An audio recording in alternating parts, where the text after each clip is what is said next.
سلامونه دوستانو، شمس الرحمن یم د رشیدي تیک یوټیوب چینل څخه. دا د HTML 5م درس ده. په دې درس کې موږ تاسې په HTML کې په هیډینګ او همداشان په پاراګراف باندې بحث کوو. کوم تر دې دمه زموږ چینل نوي سبسکرایب کړئ، هیله کوم زموږ چینل سبسکرایب او له ملګرو سره شریک کړئ. په دې درس کې موږ تاسې په HTML کې په دوو موضوعاتو باندې بحث کوو. اوله موضوع موږ تاسې په HTML کې هیډینګ ده او دویم موضوع پاراګراف ده. هیډینګ هغه برخه ده چې په هغه کې زموږ تاسې د هیډ ډاټا راځي، یعنې په HTML کې هغه برخه چې په هغه کې موږ تاسې خپله هغه د هیډ ډاټا ځای په ځای کولی شو چې د هیډ ډاټا به موږ تاسې ووینو چې کومو ډاټاګانو څخه عبارت ده. همداشان په پاراګرافو کې موږ تاسې د پاراګرافونو ډسپلی په هغه کې د یو بریک لاین جوړوله. همداشان پرې پاراګرافونه څنګه کولی شو جوړ کړو، په دې باندې به بحث وکړو. په HTML کې هیډینګونه په شپږو کټګوریو باندې تخصیص شوي دي. یا کولی شو داسې وي چې عنوانونه یا هیډینګونه شپږ هغه خپل ځان کې شپږ ډولونه یا شپږ شکلونه لري، له هیډینګ یو څخه شروع تر هیډینګ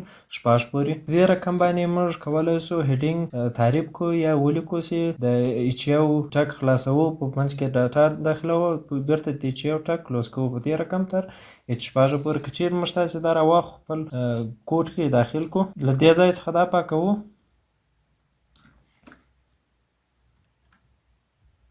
موږ تاسو ته ښکاره کېږي چې یو هغه غټترین هیډینګ یا عنوان ده او چې شپږ چې ده هغه کوچنی ترین عنوان ده. هیډینګونه ډېر مهم دي. موږ تاسې باید په خپلو پاراګرافونو کې په خپلو ویب پیجونو کې له هیډینګو څخه زیاته استفاده وکړو. یعنې داسې نه چې یو ټکس موږ باید په هغه عین ځای کې بولډ کړو، د هغه فونټ سایز ور لوړ کړو، نه، له هغه څخه صرف نظر باید وشي، باید له هیډینګو څخه کار واخیستل شي، ځکه هیډینګونه کولی شي له موږ تاسې سره په سرچ انجینونو کې، یعنې څنګه سرچ انجینونه کولی شي زموږ تاسې دا پیج لوډ کړي یا موږ تاسې دا پیج په سرچ انجینونو کې داخل شي. نو هیډینګونه زیات مهم دي. د هیډینګو په واسطه باندې سرچ انجینونه زموږ تاسې هغه پیج انډیکس کوي او په سرچ انجین کې راپورته کوي. زموږ تاسې په HTML ډاکومنټ کې دوه مهمه برخې دي چې سرچ انجینونه هغه خپل سرچ کې راپورته کوي. لومړنۍ برخه هغه د هیډ برخه ده چې موږ تاسې د HTML د فایل ډاټا کې شتون لري یا میټا ډاټا شتون لري، او دویم هم د هیډینګونو برخه ده چې هیډینګونه سرچ انجینونه هیډینګونه په خپل هغه سرچ ریزلټ کې راپورته کوي. همداشان د HTML هیډینګونه چې دي دا صرف دا معنا نه لري چې دا زموږ تاسې دا ټکس لوی سي او بولډ سي، دا معنا نه لري، بلکې هیډینګونه د هیډینګ لپاره استعمالیږي. یعنې څنګه موږ تاسې کولی شو یو عنوان جوړ کړو او عنوان په خپل سرچ انجین کې یا مثلا یو بل سرچ انجین کې مثلا ګوګل یاهو په دې کې داخل کو یا د دوی په واسطه باندې په ریزلټ کې راپورته کو. موږ تاسې کولی شو د هیډینګونو هغه فونټ سایز هم ورته لوړ کړو. مثلا په دې مثال کې موږ تاسې ته راکړی دي چې د چې د هیډینګ د فونټ سایز یې ورته ډېر کړی ده. زه مثال کې ګورو، دلته لیکم چې سټایل پراپرټي ورته اچوم، فونټ سایز مثلا 80 پکسله.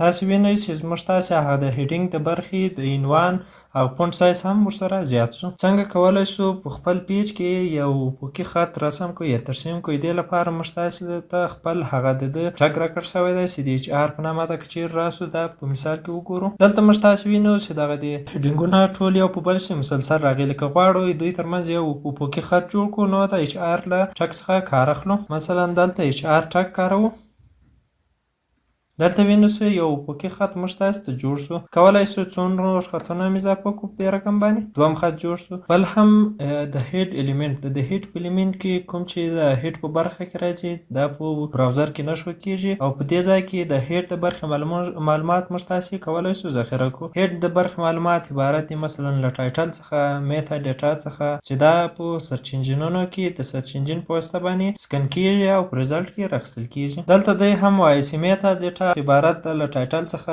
د هغوی د کرکټرونو د سیټ څخه. تاسې دا تعریفوو چې زموږ تاسې په ویب پیج کې کومه ژبه کار شوې ده، د هغوی له سټایل و لینک چې مثلا موږ له یو خارجي CSS یا مثلا جاوا سکرپټ فایل سره دا لینک کول هغه کارېدای شي. سکرپټ ټګ ده مثلا، یا نور میټا ډاټاګانې هم کولی شو دلته اضافه کړو. بل هم څنګه کولی شو په براوزر کې موږ تاسې هغه د HTML کوډ یا سورس ووینو. د دې لپاره دوه لارې دي. یو دا ده چې په رایټ کلیک کوو او ویو سورس چې په کروم کې هم کولی شو، آی کې په ټولو کې کولی شو چې د ویو سورس د اپشن څخه کار واخلو، او یا هم که هغه اپشن څخه کار نه اخلئ د انسپیکټ الیمنټ په نامه یو بل اپشن ده، له هغو دواړو څخه کار اخیستلی شو چې موږ تاسې خپل د HTML هغه کوډ یا سورس ووینو. که چیرې وګورو ویو سورس کوډ هغه کوډ چې موږ تاسې په آی ډي کې لیکلی ده هغه کوډ مکمل دلته راغلی ده.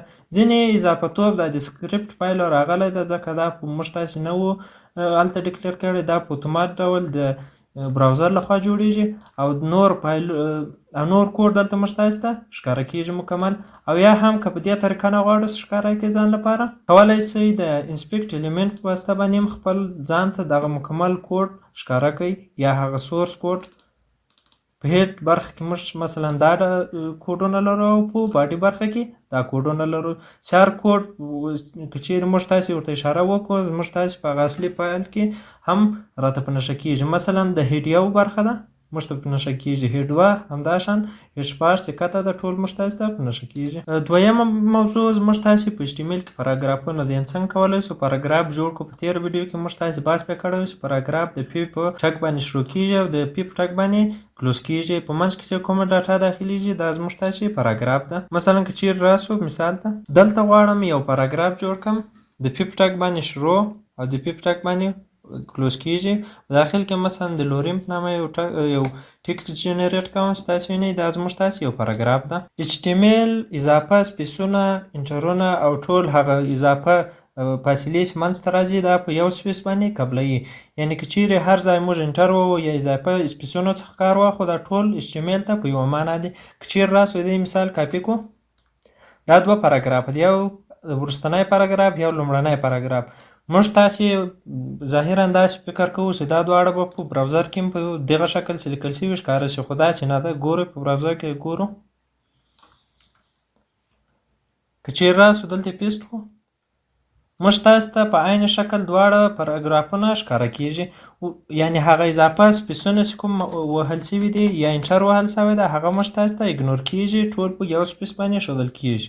د HTML په ټګو کې باید په ټولو ټګو کې موږ تاسې د هغه پای ټګ حتما باید ولیکو. که چیرې د پای ټګ ونه لیکلی شي وروستنی کوم ټګ چې ده هغه بې معنا کیږي. دی هم دلته وایي چې په ریزلټ کې یو اشتباه راځي. همداشان څنګه کولی شو لاین بریک جوړ کړو. تېره ورځ موږ تاسې ویل چې د BR د ټګ په واسطه کولی شو موږ یو لاین بریک جوړ کړو.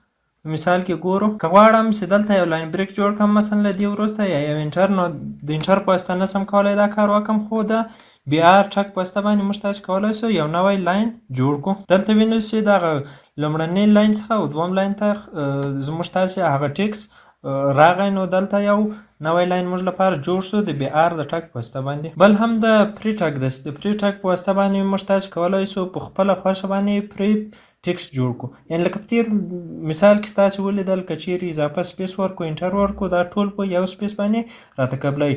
خو که د پری ټګ څخه کار واخلو نو د پری ټګ په داخل کې چې په هر ډول باندې موږ تاسې ډاټا انسرټ کوو په هغه رقم باندې موږ تاسې ته په براوزر کې شو کیږي. که چیرې راسو مثلا دا دویم پاراګراف په پری باندې بدل کړو اوس موږ تاسې وینئ په هر رقم چې موږ تاسې ټیکس لیکو په هغه رقم راته شو کیږي. مثلا دلته غواړم اضافه سپیس ورکړم په براوزر کې مې اضافه سپیس واخیست، یا غواړم اضافه انټر ووهم په براوزر کې مې راته اضافه انټر ووهلی شو. یعنې د پری ټګ په واسطه باندې موږ په خپله خوښه باندې پری ټیکسونه جوړولی شو. د پاراګراف برخه کې موږ تاسې په دریو اساسي موضوعاتو باندې بحث وکړو. یو د پی ټګ و چې په هغه باندې موږ تاسې یو پاراګراف ډیفاین کولی شو. بل د BR ټګ و چې موږ تاسې په هغه باندې یو سنګل لاین بریک اخلو یا یو نوي لاین ته هغه خپل ټیکس وړلی شو. دریم هم د پری ټګ و چې پری ټګ په واسطه باندې موږ تاسې کولی شو پری فارمټډ ټیکس جوړ کړو. راتلونکي ویډیو کې به په HTML کې په دوه نورو موضوعاتو باندې بحث وکړو چې هغه عبارت دي په HTML کې سټایل او همداشان په HTML کې د ټیکس فارمټینګ. سټایل چې موږ تاسې څنګه کولی شو په هغه کې سټایلونه جوړ کړو، مثلا د یو ټیکس رنګ ورته بدلوو، د هغه سایز ورته بدلوو، یا هم د ټیکس فارمټینګ ځینې ټګونه به ووایي چې هغه عبارت دي له بولډ ټګ څخه، مثلا ایټالیک څنګه جوړولی شو، توان څنګه ورکولی شو، یا قاعدې ته څنګه یو عدد وړلی شو. دا ټول به په راتلونکي ویډیو کې انشاءالله ووایو. که زموږ ویډیو خوښ شوي زموږ چینل سبسکرایب کړئ، له ملګرو سره شریک او کولی شئ خپلې پوښتنې نظرونه راته په کمنټونو کې پرېږدئ. مننه.